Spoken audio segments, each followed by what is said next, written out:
Sus, dumadali na naman ang mga inggiterang mga bitter na buzzer ni Janine Gutierrez. Haha, lalo na tong mga Kim Pao fans na hindi matahimik ang kaluluwa dahil sa number 1 sa Prime Video, ang seryeng The Loyalty Game. Ang dami na naman nilang hanas. May post pa sila na, sus, di kalibre daw aktingan pero bakit nilalangaw? Haha.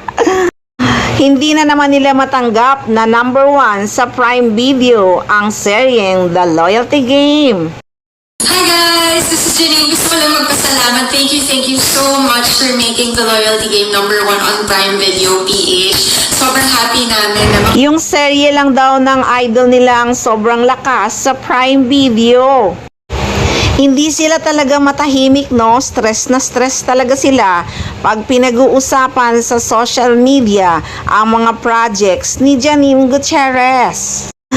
Tapos may mga post pa nga ang mga Kim Pao fans na ipinanalo na daw nila si Paolo Abilino dahil kinasal na daw sa Amerika ang Kim Pao at nagsasama na sa kondo sa may BGC. Ha!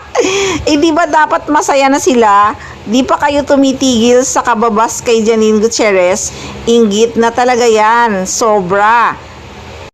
Kaya sila galit na galit kay Janine kasi akala nila naghahabol si Janine Gutierrez kay Paolo Abilino. At kung totoo man na kinasal na nga ang Kim Pao at nagsasama na talaga, eh di panalo na kayo kay Paolo, ha. Inyong-inyo na, buong buo, walang umaagaw. Echo is the best of all the best para kay Nini Janine. At sa totoo lang, no, parang sila lang yung gaya-gaya para lang sa ilusyon nilang nagsasama na ang Kim Pao. Ha! Ginaya nyo lang ang Ekonin na nagsasama na sa isang bahay at nagpa-secret married na. Para lang siguro hindi kayo mapahiya. Ha! To see is to believe.